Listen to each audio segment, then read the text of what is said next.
Aminin man natin o hindi, may mga tao talaga na ayaw na umaangat yung kapwa nila. Hindi lahat ng tao magiging masaya sa achievement mo. Hindi lahat ng tao gusto kang maging successful. Annyeong! Hi everyone! Welcome back to my channel. This is Pinay Mom in South Korea. Samahan niyo ako ngayong araw na to. Another day with PMSK, autumn season. Sobrang ganda ng panahon kapag autumn season kasi cool ang weather, clear ang sky, and makulay ang paligid. Mapapansin nyo, from green, naging brown, orange, yellow, and red. Papunta ako ngayon sa Daiso para bumili ng tape. Kasi today napipick upin yung balikbayan boxes ko. And nag-worry ako, baka hindi umabot sa meet and greet / bazaar natin yung box. Hopefully, maging maganda ang panahon, wala nang bagyo. Para makarating ang balikbayan boxes just in time for the event. Let's pray to netizens.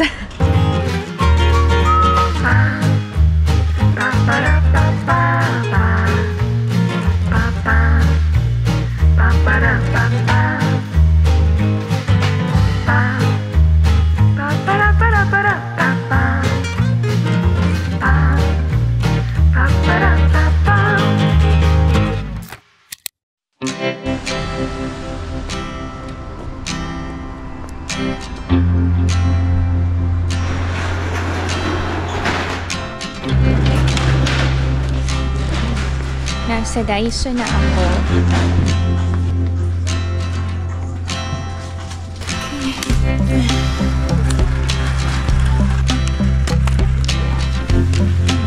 So, okay na to. Sana naman kasya na yung tape. Ikot tayo.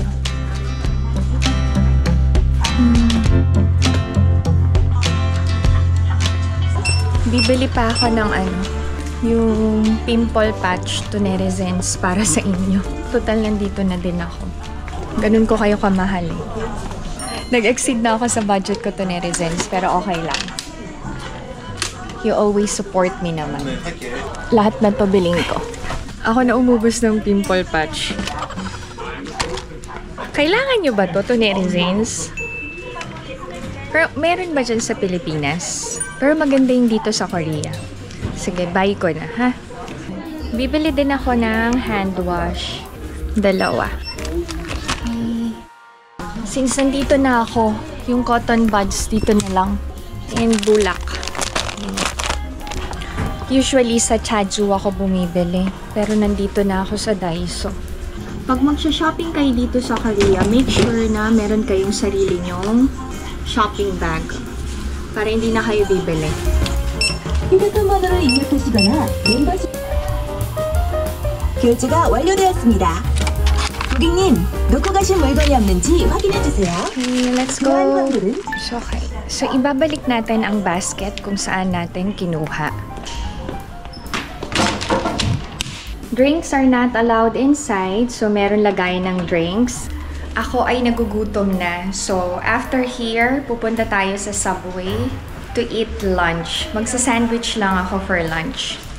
Kain tayo to netizens, ha? Diyan lang kayo.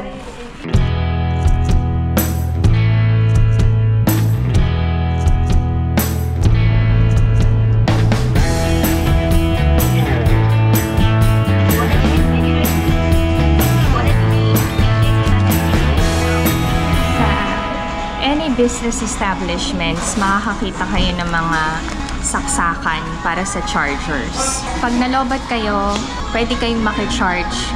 Pumunta lang kayo sa counter, sabihin nyo, pa-charge yan. So, habang kumakain kayo, pwede nyong iwan yung cellphone nyo para mag-charge. Huwag kayong mahiyang mag-ask.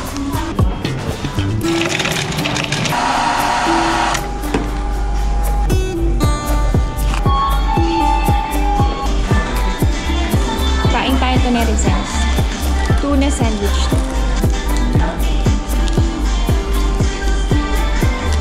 Mukbang tayo, mukbang. Ano lunch nyo? Ako, ito na yung pinaka-lunch ko. So good. Daan ang aking lunch. Uwi na tayo. Ay, ang ganda talaga, oh.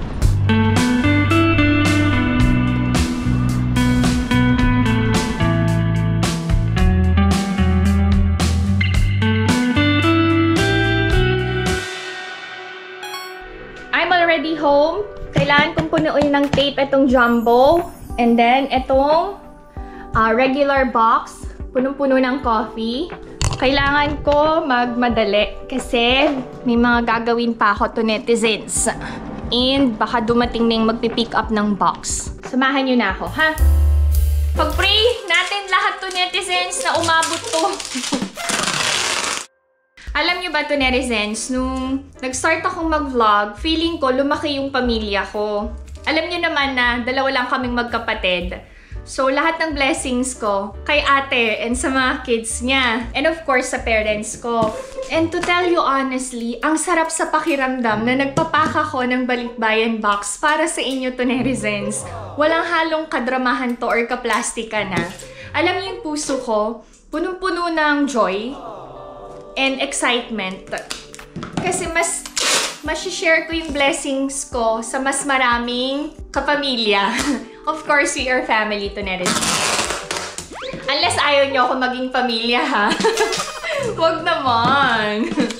So, maraming salamat to netizens. Dahil sa inyo, lumaki ang pamilya ni Pinay Mom and South Korea. Oops! Sulatan na natin ng address.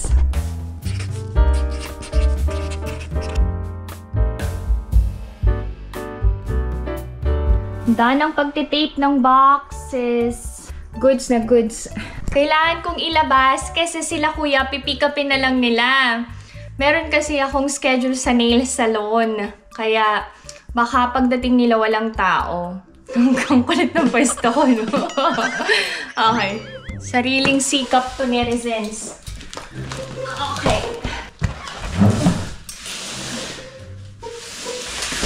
Yung jumbo box ang mabigat.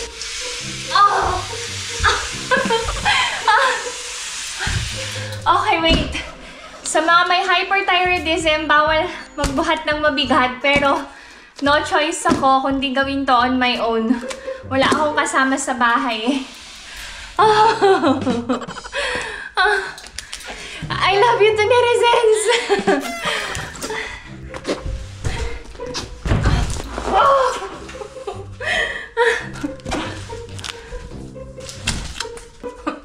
Oh, the netizens! Help me! Help me! Ang bigat!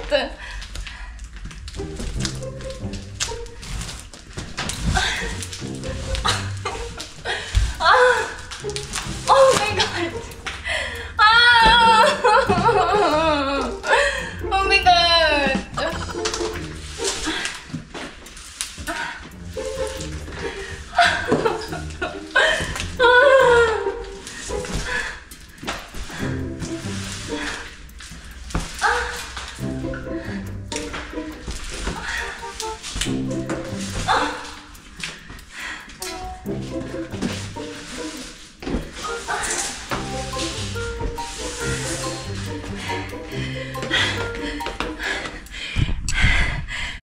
I survived! Sa mga may partners, sa mga may mga bagulang na kargador, please appreciate your father, your partner, your boyfriend, your son. Kapag kargador ang ano niya, trabaho nila, grabe ang bigat. Nahingal ako. Okay na. Ready to go na yan. Ah, thank you, Lord. Sobrang thank you, Lord. Kailangan ko ng tubig. Ito netizens. Ang bigat nun. Hindi ako OA. Mabigat talaga. Hindi pa tapos yung gagawin ko. Samahan niyo ako magpunas ng scratch ng sasakyan. Yung sasakyan ko, alam nyo, luma na din. Ang plano ko is magpalit ng sasakyan next year sa 40th birthday ko. Mapapakinabangan pa naman si Pride kasi nga service ko lang siya pamasok sa trabaho. 10 minutes away lang yung workplace ko from here. Tapos wala naman siyang problema talaga. Yung driver ang may problema. Reckless. Char lang. This is the OOTD. Diba? Casual lang tayo today to netizens dahil nasa bahay lang. Ilalabas ko yung sasakyan sa P-floor para dun ako maglilinis. Check natin to netizens kung effective yung nabili ko online. Tapos, ire-recommend ko sa mga madaming scratches ang sasakyan. Ba't ako naka-shades? Lalabas ako maaraw. Nagpa-car wash ako kahapon, pero yung labas lang. Yung loob pupunasan ko and papagpagin ko. Let's go outside.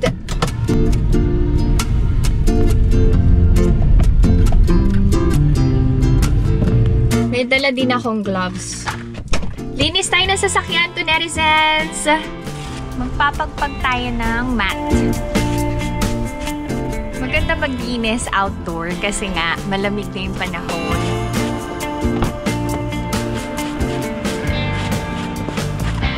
Yung mga sapatos ko nasa sasakyan lahat para I'm always ready to go. Ang init to netizens. Nilinis ko yung flooring. Flooring eh, tama ba? Okay, malinis na yan.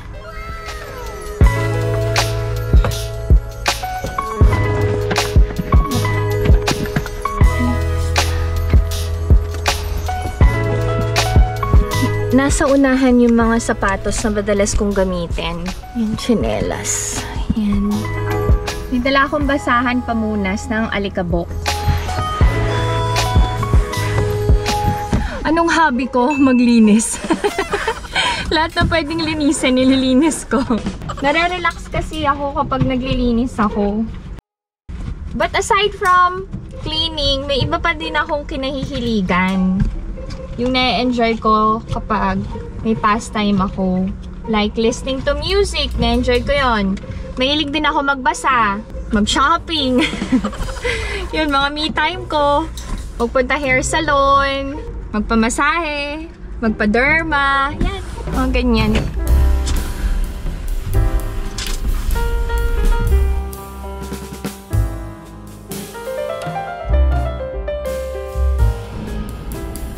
So, malinis na yung sasakyan. Walang sumasakay sa backseat kasi ako lang talaga gumagamit ng sasakyan na to. Pag family day kasi namin, yung Santa Fe yung gamit namin. So, ito yung nabili ko na nano scrub remover. Let's find out kung effective talaga siya sa mga scratches ng sasakyan. Ito yun. Okay, may free na gloves. Open natin. Scrubber. Sana effective. Hindi ko na gamitin tong gloves na free. Yung gloves na lang nadala ko. Kailangan muna nating punasan ng microfiber yung sasakyan na may scratches. Binili ko lang to sa Daiso, 1,001. So, itong mga ganito. Yan. Madami-dami to.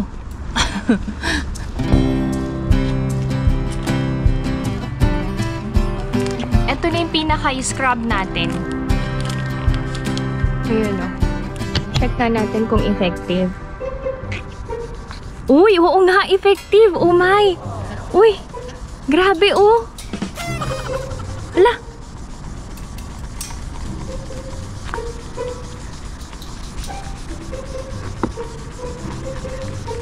Hala. Hala, hala, effective to. Hala, hala. To netizens, highly recommended. Hala, hala, hala, hala. Nakakatuwa, effective. Oh my. Nakakatuwa. Uy, grabe.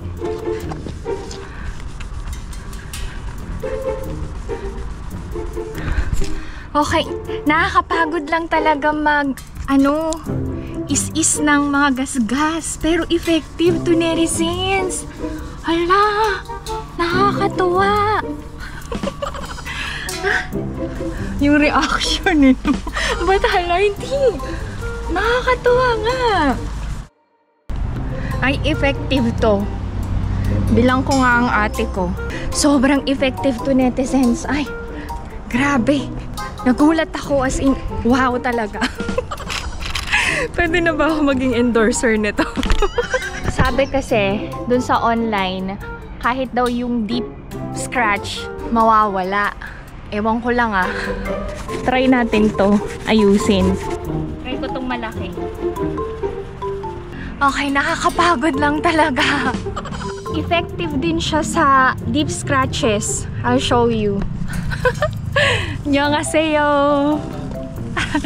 Tinitignan ako ni Ajashi. Okay. Eto kanina, lumabas na yung ano niya. Ganito yung color. Pero naging ganito na. Tsatsagain mo lang talaga. Wait, tsagain natin. Galing oh. Uy, nice oh. Puti na. So sinabi dun sa review na matagal mo talagang i-scrub.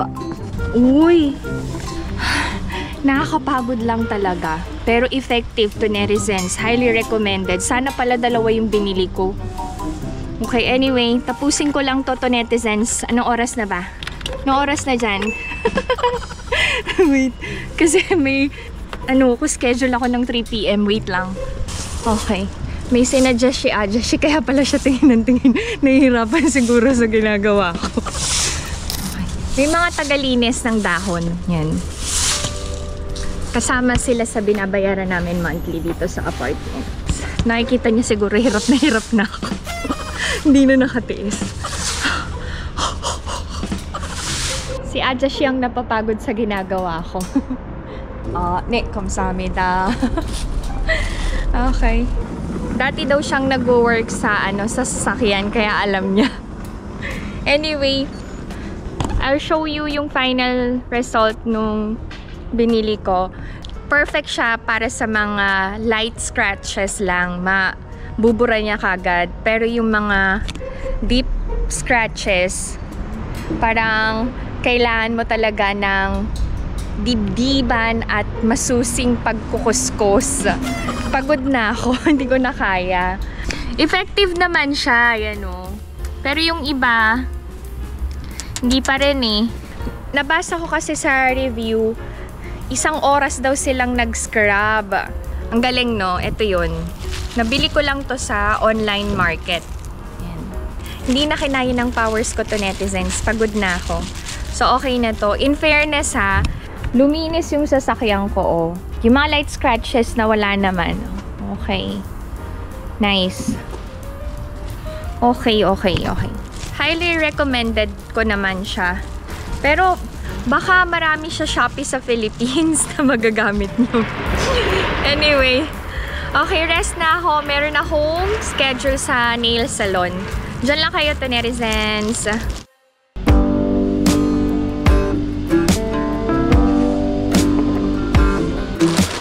Merienda lang ako, netizens. Yung binili ko sa Subway kanina, set yon. Meron ng libreng cookies. Alam niyo, ang sarap sa pakiramdam na kapag pagod ka, may mag-welcome sa'yo ng yakap, no? Oh, yung ganun. Pero ako, waling. Mga pagpagod ako, yung unan kay yakap ko, higa ako sa kama. The best feeling yun. Okay, netizens, tara na sa nail salon. Maglalakad lang ako. Maganda yung panahon.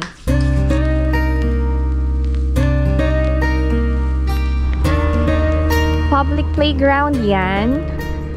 Kapag tag-init, nagiging water park siya for the kids. Nilalagyan nila ng tubig. Ng mga bata si Ina and si Ijun, they used to play here. Alam niyo ba, meron akong natutunan na pinapractice ko sa life ko para may peace of mind and tahimik lang ang buhay. First is, I don't post anything, yung mga family problems or yung away namin mag-asawa sa social media. Pero may mga times na pag talaga heavy yung heart ko and malungkot ako, napapagod ako. May mga pinopost akong hugot, quotes, mga ganyan. Pero yung away talaga, never akong nag-post ng ganon sa social media ko. Naniniwala kasi ako na wala namang conflict na hindi maaayos.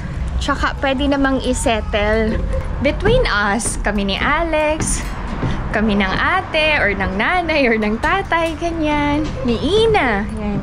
Kasi nagtatalo din kami ni Ina. And then second, hindi ako masyado nagsishare ng mga plans ko sa buhay. Pero may mga naiisip ako, ideas na sinishare ko sa inyo to netizens. Kasi kailangan ko ng tulong nyo. Pero yung talagang plano ko sa buhay ko, sa sarili ko, or sa family namin, bihirang-bihira yata akong mag-announce. Kasi people tend to destroy good things eh. Tapos may mga tao kasi na ibablock nila yun para hindi mo ma-achieve yung goals mo. Aminin man natin o hindi, may mga tao talaga na ayaw na umaangat yung kapwa nila. So, better na i-keep mo muna yung plans mo and then ipakita mo na lang yung result kapag successful na. And then, third, pinipili ko lang yung taong sasabihan ko ng mga problema, ng mga plano. Piling-piling tao lang talaga. As I've said earlier, hindi lahat ng tao magiging masaya sa achievement mo. Hindi lahat ng tao gusto kang maging successful. So, piliin nyo yung taong pagkakatiwalaan nyo. Yung sasabihan nyo ng problema nyo, ng mga plano nyo sa buhay. Yun, kasi hindi lahat totoong kaibigan. Even nga kapamilya eh. Nandyan pa rin yung inggit. Yan lang. Baka lang din makatulong sa inyo para mas maging peaceful ang ating buhay. Uy, hindi ko na malaya. Nandito na ako sa Avenue to netizens. Bilis talaga ng oras pagkausap ko kayo. 안녕하세요. 안녕하세요.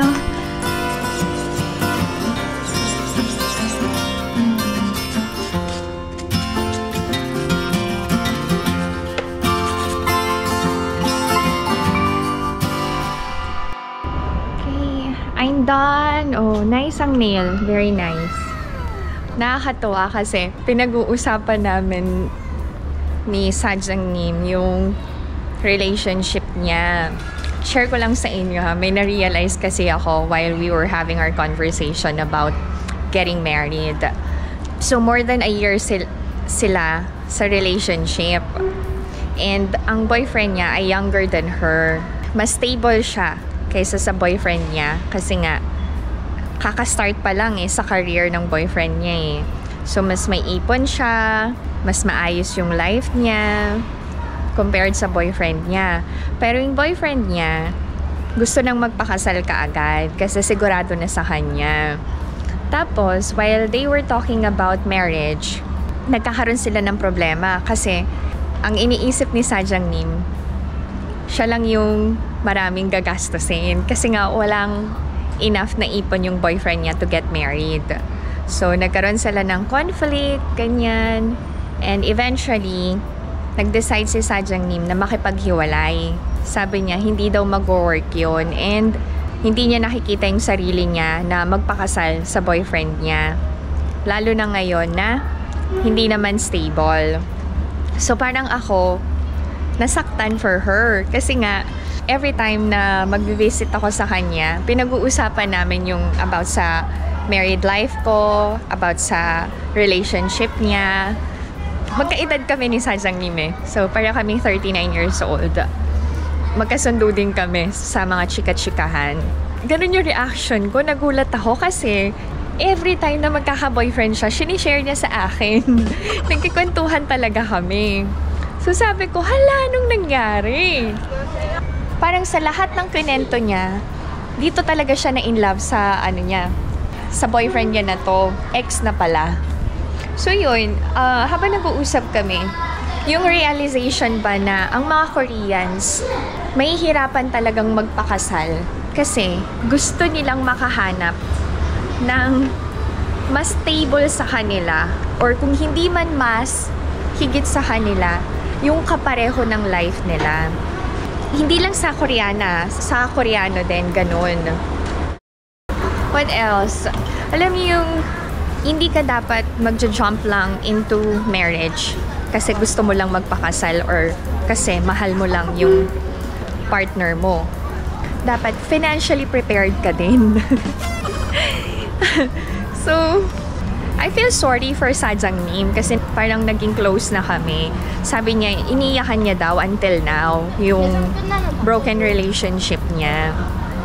Tapos sabi ko sa kanya, kung hindi ka komportable sa mga ganong desisyon and nararamdaman mo na something off, it means hindi yun para sa'yo.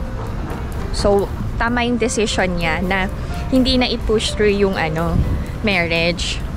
Dun sa ex niya ha, sabi ko sa kanya, it's still not too late para may makilala pa siyang bago and alam niyo yun, ibibigay ni Lord sa kanya yung para sa kanya talaga.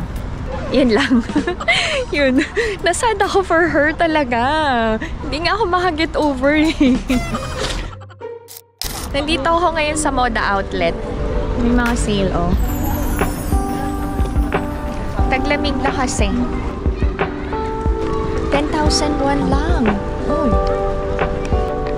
Maraming naka-sale. Okay, pasok ako sa loob ng moda.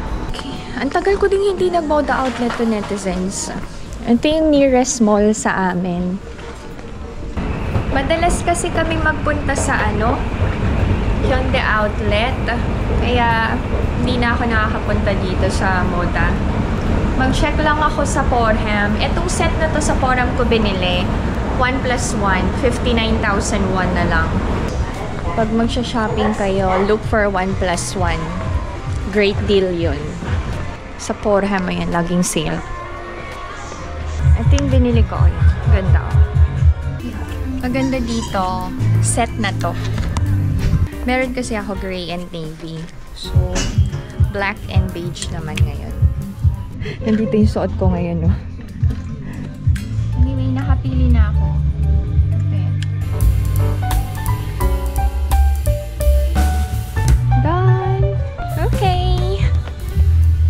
Done to netizens ang aking shopping dito sa Moda Outlet. Then, nagustuhan ko yung tela and gusto ko yung style. Comfy. Wala masyadong tao. Pag weekend, matao to. So, atin sa Philippines, alam nyo, kahit weekdays, grabe yung mga tao, no? Ay. Maling handle yung hinahawakan. Okay, ito na Razan. Sa'yo nakakaloka. Lakad tayo pa uwi. I want to leave a question to you, to netizens, before I end this video. What do you think about getting married? Ano yung thoughts nyo? Sa tingin nyo ba, tama yung decision ni Sajangnim na makipaghiwalay sa boyfriend niya? Anyway, so that's it to netizens. This is my video for today. I hope that you enjoyed watching, and if you are new to my channel, please consider subscribing, like, and share. Pinay Maingay motor. Pinay Mom in South Korea. Stay safe, everyone. Bye. Let me know your thoughts. Love, love.